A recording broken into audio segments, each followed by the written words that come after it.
Our next founder is Timothy Pickering. Now, Timothy Pickering is one of those really integral members of the American Revolution who is there from literally the start to essentially the finish, who gets, of course, completely overlooked, except here at Founder of the Day, where we give him all the attention he deserves. Although it's going to be very brief this time. So anyway, Timothy Pickering was a very young man who had really just graduated Harvard and began working in his town's clerk office for the local county clerk's office. And he was appointed as a lieutenant in his local militia, which is an office, it's a lower level office, but for a young man, a very good start. Now, it was while he was serving in the militia in the years leading up to the American Revolutionary War that he actually writes a book, or we'll call it a pamphlet. It was called An Easy Plan for a Militia. And this easy plan for a militia, well, people seem to like it. And many of the militias around Boston that would soon get involved in some hostilities used it to train their militias. Now, this actually would end up becoming, first things first, the war breaks out at Lexington and Concord, and Timothy Pickering gets his militia to go join the fight as part of the Minutemen. Unfortunately, he gets there a little bit later than everyone else. And he also, and he doesn't really participate in Lexington and Concord, though I should note, just a few months before Lexington and Concord, Timothy Pickering oversees something called Leslie's Retreat, which was in Salem, Massachusetts, famous for its witch trials, but 100 years later, there was a standoff between British officers and Massachusetts militia led by Timothy Pickering. Now, this could have broken into a firefight and could have turned into really the Lexington and Concord with the shot heard around the world. Fortunately, there was a preacher that left his church and came out and convinced the British officers to retreat and say, hey, the locals are hot-headed, just leave them alone, and everything ended up going pretty smoothly. But Timothy Pickering was a part of that. And then, as I said, just 2 months later, Lexington and Concord breaks out. He goes to fight. And he doesn't go home for quite some time. Now, his easy plan for a militia that he wrote ends up, the Continental Army takes it in when it's created and is really the first training manual of the Continental Army. Now, this would later be replaced by Baron von Steuben's Blue Book, but that's a few years later. And again, Timothy Pickering is in his early 20s at this point. He's still making a name for himself. So he goes and he makes his name. He joins the Siege of Boston. He is almost immediately recognized by George Washington, who appoints him as an adjutant general. Now, adjutant general is a fancy term, and it is essentially a HR department for an army. It does the business of operating a war. And Timothy Pickering was one of the main people helping Washington run the business that was the Continental Army.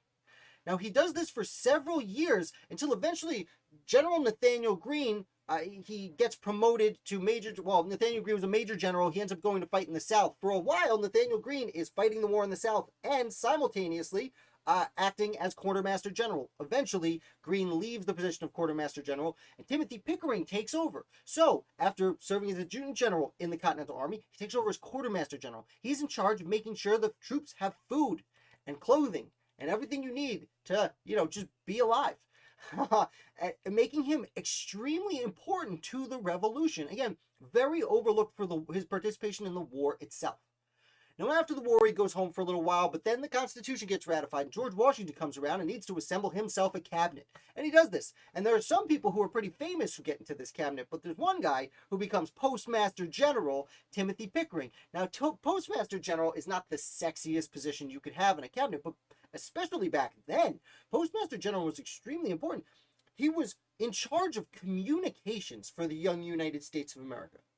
He needed to make sure people could get information to and from, from New Hampshire to South Carolina, and heck, even out to the Midwest, or not quite the Midwest, over the mountains to the western half of this side of the Mississippi. So, extremely important. So important, in fact, that when Henry Knox resigns as Secretary of War, Timothy Pickering is promoted to Secretary of War of the United States. And then after that, when Tommy Jefferson leaves, Timothy Pickering is then promoted again to Secretary of State of the United States of America. Now, Secretary of State is so extraordinarily important at this point in time. I'll remind you, nowadays when we have a vice president, that is kind of the next person in line to become president. But back then, Secretary of State was next in line. Thomas Jefferson was Secretary of State and became president. His Secretary of State was James Madison, who became president. His Secretary of State was James Monroe, who became president. His Secretary of State was John Adams, who became president. And even in the corrupt bargain with Henry Clinton later on, just as the American Revolution is over, the bargain doesn't make Henry Clinton vice president. It makes Henry Clinton Secretary of State, because he would then be next in line for president. So I'm saying all this to drive home how important Timothy Pickering was to actually be promoted to the office of Secretary of State of the United States. Now, he is in this position when John Adams takes over. John Adams kind of famously takes over George Washington's cabinet and wants everything to be as smooth as possible. Like, this is a major transition of power that's never happened before. So taking over for George Washington, John Adams tries his best to be as George Washington-y as possible. He himself knows that he was not a George Washington, but he still attempted to do this by bringing in most of Washington's cabinet. And this included Secretary of State Timothy Pickering. And Timothy Pickering is essentially overseeing the quasi-war with France that doesn't really break out into a hot war. It's a cold war, but it's there. And he oversees it. Now, unfortunately, he ends up getting a little bit of tussle with Madison. He and James McHenry, who was at that point Secretary of War, they were doing whatever Alexander Hamilton said. Now, I have probably casually referred to them as lackeys or henchmen. That is not true. I say that to kind of talk about their position in the Federalist Party in the late 1790s. You know, Hamilton was running the party, even though John Adams was president, and these guys were Team Hamilton more than Team Adams, and they were being a little bit sneaky on the inside.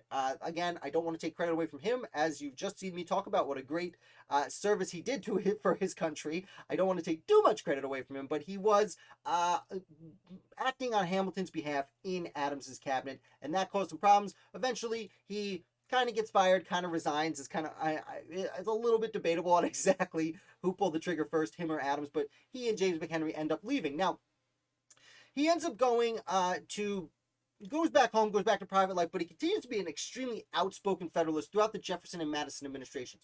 And in fact, he does go back to Washington for a bit. He acts in the United States House of Representatives and serves in the United States Senate. So he continues to work in the federal government, again, as one of the last Federalist holdouts. Unfortunately, after Jefferson becomes president and Hamilton dies in the duel with Burr, the Federalist Party slowly but surely fades away. And Timothy Pickering sticks around as a holdout for the Federalist Party.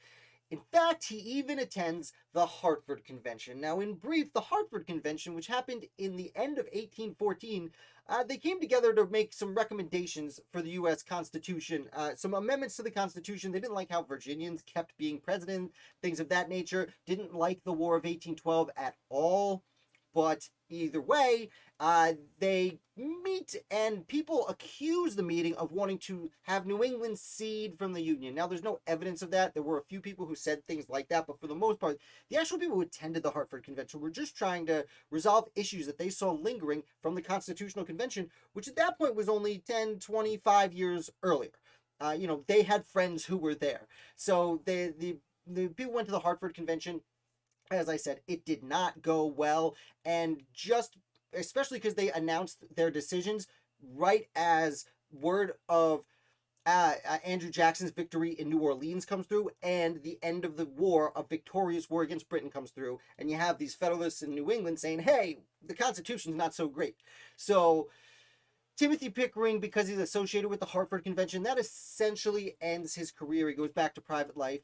And he really would have no place in the future emergence of the second party system of United States history. But as I said, he wrote the first manual for the United States that was used by the Continental Army. He was a quartermaster general. He was an adjutant general in the war. He was the first postmaster of the United States. He was Secretary of State and Secretary of War. He, U.S. Senator, Congressman. Timothy Pickering is an extremely important person. And in fact, before I end on Pickering, I'm going to go back for one little side note. There was a thing called the Newburgh Conspiracy right at the end of the war. Most of you probably know about it, but I got a quick wrap up. After the war was about to end, and they were sitting upstate New York waiting for the British to leave New York City so we could finally be victorious.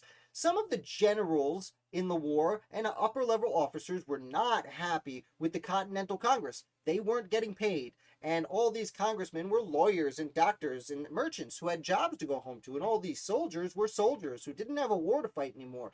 And they actually were considering what to do about what was going on in Philadelphia. Now, they may not have marched on Philadelphia to take it, but they were talking about just giving Washington command of the entire country. And Washington famously goes in.